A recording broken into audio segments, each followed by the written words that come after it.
ఇక హైదరాబాద్ మెట్రోలో 20 మంది ట్రాన్స్జెండర్లను సెక్యూరిటీ గార్డులుగా తెలంగాణ ప్రభుత్వం నియమించింది. మెట్రో రైల్ లిమిటెడ్ సెక్యూరిటీ గార్డులుగా మంత్రి అడ్లూరి లక్ష్మణ్ కుమార్ నియామక పత్రాలందించారు. ట్రాన్స్జెండర్ల అభ్యున్నతితో పాటు ఆత్మగౌరవంతో జీవించాలని సీఎం రేవంత్ రెడ్డి సంకల్పమని లక్ష్మణ్ కుమార్ అన్నారు. వీరు సమాజంలో గౌరవంగా బతకాలనే ఉద్దేశంతో అవకాశం కల్పించామన్నారు. ట్రాన్స్జెండర్లకు ఇచ్చిన హామీలను సీఎం రేవంత్ ఖచ్చితంగా అమలు చేస్తారన్నారు.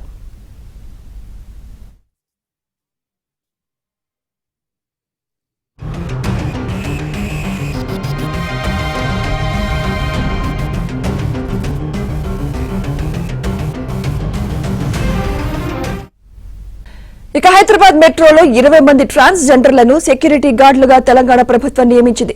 మెట్రో రైల్ లిమిటెడ్ సెక్యూరిటీ గార్డులుగా మంత్రి అడ్లూరి లక్ష్మణ్ కుమార్ నియామక పత్రాలందించారు. ట్రాన్స్జెండర్ల అభ్యున్నతితో పాటు ఆత్మగౌరవంతో జీవించాలని సీఎం రేవంత్ రెడ్డి సంకల్పమని లక్ష్మణ్ కుమార్ అన్నారు. వీరు సమాజంలో గౌరవంగా బతకాలనే ఉద్దేశంతో అవకాశం కల్పించామన్నారు. ట్రాన్స్జెండర్లకు ఇచ్చిన హామీలను సీఎం రేవంత్ ఖచ్చితంగా అమలు చేస్తారన్నారు.